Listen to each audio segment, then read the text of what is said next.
ഈ ഒരു സാധനം കാണാത്തതായിട്ട് ആരും ഉണ്ടാവില്ല. ഇതാണ് അലൂമിനിയം ഫോയിൽ. ഈ അലൂമിനിയം ഫോയിൽ മെയിൻ ആയിട്ട് യൂസ് ചെയ്യുന്നത് പാക്കേജിങ്ങിനാണ്. ഫുഡൊക്കെ പാക്കിംഗ് ചെയ്യാൻ വേണ്ടിയിട്ടാണ് ഇത് ഉപയോഗിക്കുന്നത്. അപ്പൊ ഇതിന് ഫുഡ് പാക്ക് ചെയ്യുക, അതേപോലെ ഇതിന് മെയിൻ ആയിട്ട് ഫുഡ് പാക്ക് ചെയ്യാൻ കാരണം എന്താണെന്ന് വെച്ചാൽ ഇത് ലീക്കേജ്, അതായത് ഫുഡിന്റെ അകത്ത് ഉണ്ടാകുന്ന ഓയിൽ ലീക്കേജ് പ്രിവെന്റ് ചെയ്യുന്നു. അത് കൂടാതെ തന്നെ ഇതിന്റെ അകത്ത് കുറച്ച് സമയത്തേക്ക് ഫുഡിന്റെ ചൂട് നിലനിർത്തുകയും ചെയ്യുന്നു. അതുകൊണ്ടാണ് മെയിൻ ആയിട്ട് ഈ അലൂമിനിയം ഫോയിൽ ഉപയോഗിക്കുന്നത്. അതുകൂടാതെ തന്നെ ഇത് ഫോൾഡ് ചെയ്യാനുള്ള ഒരു പർപ്പസും കൂടെ ഉണ്ട്.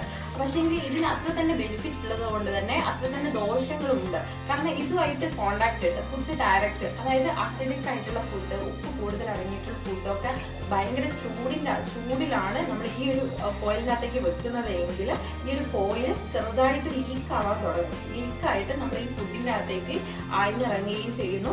അതും കഴിക്കുന്നത് മൂലം നമുക്ക് കുറച്ച് ഹെൽത്ത് ഇഷ്യൂസ് വരാറുണ്ട്. മെയിൻ ആയിട്ട് വരുന്നത് കിഡ്നി ഇഷ്യൂസും ന്യൂറോളജിക്കൽ ഇഷ്യൂസും ആണ് മെയിൻ ആയിട്ട് വരുന്നത്. ഇത് കണ്ടിന്യൂസ് ആയിട്ട് നമ്മൾ ഈ പുറത്തുനിന്ന് ഫുഡ് കഴിക്കുന്നത് മൂലമാണ് ഈ ഒരു ഇഷ്യൂസ് ഉണ്ടാവാൻ കാരണം. അപ്പം നമ്മൾ ശ്രദ്ധിക്കേണ്ടത് പുറത്തുനിന്ന് ഫുഡ് മേടിക്കുന്ന സമയത്ത് ഇതുമായിട്ടാണോ ഡയറക്റ്റ് ഫുഡ് കോണ്ടാക്ട് വരുന്നതെന്ന് ശ്രദ്ധിക്കണം. ഡയറക്റ്റ് കോണ്ടാക്ട് വരുന്ന സമയത്താണ് ഈ ഇഷ്യൂസ് ഒക്കെ ഉണ്ടാവാൻ കാരണം. അപ്പോൾ മെയിൻ ആയിട്ട് നമ്മൾ പുറത്തുനിന്ന് ഫുഡ് കഴിക്കുന്നത് പരമാവധി ഒഴിവാക്കണം.